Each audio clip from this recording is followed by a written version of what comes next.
Hello my dear friends, and welcome back to another Star Wars news update. It's been a rather quiet period for Star Wars, but today we do have a rather exciting leak for Skeleton Crew, and a few other breadcrumbs to discuss as well.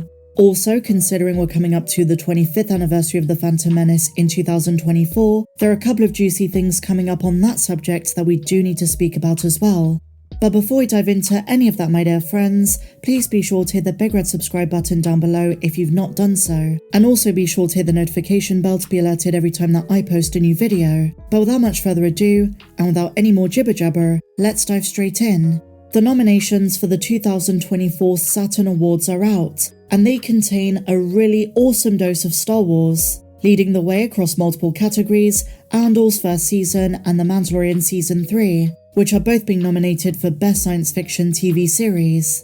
Andor is also up for nomination for Best New Genre Television Series. Now, it was praised for being politically driven, but they did such a good job at kind of blending the drama aspects with a spy thriller, and yet making it feel Star Warsy, setting it in the galaxy far, far away. An anti-Empire message is what Star Wars is all about. And sure, there was no Force, but there was lots of battle sequences, spaceships. This for me was the full package, and I'm so excited for Season 2, even though we have to wait till 2025. In terms of individual performances, in the male category Diego Luna, and in the female category Genevieve O'Reilly. No Stellan Skarsgård though. And on the Mando front, Katie Sackhoff for a performance as Bo-Katan in Season 3 is also up for Best Supporting Actress. For Best Guest Stars, we have Giancarlo Esposito for his performance as Moff Gideon, Andy Serkis for his performance as Kino Loy in Andor Season 1, and The Bad Batch Season 2 is being nominated for Best Animated Television Series. So some pretty major successes there. Moving on to the big topic of the day, a new character reveal for Skeleton Crew. It's been well documented since Star Wars Celebration that one of the main characters, one of the kids in the upcoming Mandoverse show, is a young Ortolan, the only known alien to be a part of this main group of protagonists. And as I say, he's an Ortolan, the species of Max Rebo, only the second one we're going to see in live action, and a younger version of that species. Well, now BestBinBulletin.com have revealed his name. In an exclusive post they say this: the young actor Robert Timothy Smith will be playing a character known as Neel. Bespin speculate it's spelt Neel. This is just a guess, but it is pronounced Neel, so there you go. And I find the name amusing considering it's so real world. They're literally calling this adorable blue elephant alien Neel, and I think to a large extent that's probably going to match his personality and the Amblin vibe of the show. It's meant to be fun, it's meant to be a bit juvenile. But remember, the creators said it's not all fun and games. The kids, quote, think they're in Andor. And Kathleen Kennedy said that while the main characters are kids, it's not just a show for kids. It's meant to be a family show. Let's see if they make good on that promise. And it is in fact very entertaining for everyone. There are millions of sentient alien species in the Star Wars universe, so kudos to Lucasfilm for deciding, you know what, we're not really using these aliens as protagonists as much as we could. I mean, sure, yeah, we have Ahsoka Tano and there are a couple of others here and there, but to utilise a species which we don't really know too much about, and that we've only seen one of in live-action canon, that is a good move, so I'm on board with the concept of Neel. And even as a collector, thinking about the action figures that are going to come out of this, the Funko Pops, not to mention the Lego minifigure, because next year we are getting a Skeleton Crew Lego ship. The Max Rebo minifigure is super expensive, if you can find it out in the wild. So from all perspectives, from all angles, I see this as a major win. Ortolans were pretty scarce, only found in small numbers throughout the galaxy, filling all walks of life, but they were best known for being musicians and chefs. But if you watch the 2D Clone Wars animated series, the one which is now Legends, you'll remember an Ortolan Jedi Knight, Nem Bees, who attempted to protect his homeworld of Orto from the CIS.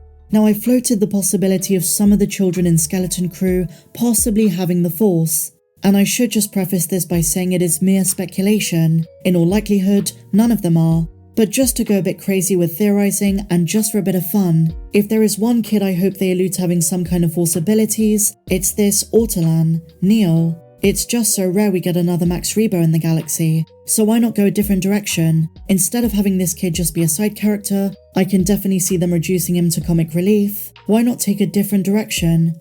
Give him the Force.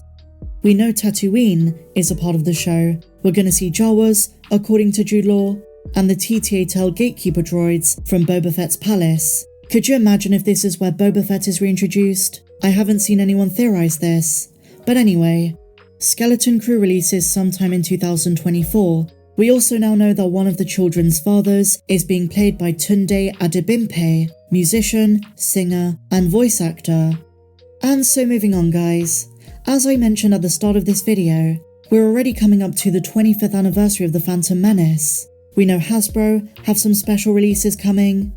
We're getting a Mace Windu comic series, a Qui-Gon Jinn comic series, and now in breaking news, PS Plus Premium is adding PlayStation 1's classic Star Wars The Phantom Menace video game, The Adventure Begins. I remember this one, and you know what, it's actually quite exciting. Now granted, when it comes to remasters, or in this case, being able to play an old game on a new console, there is always nostalgia that comes attached with that. And while we can observe Star Wars history with rose-tinted glasses, this game was not without its problems. Frank O'Connor of Next Gen famously wrote in September of '99, "This game is a decent challenge, decently made, but don't expect Jedi Knight." It received a lot of criticism, a handful of one-star ratings from big PC publications.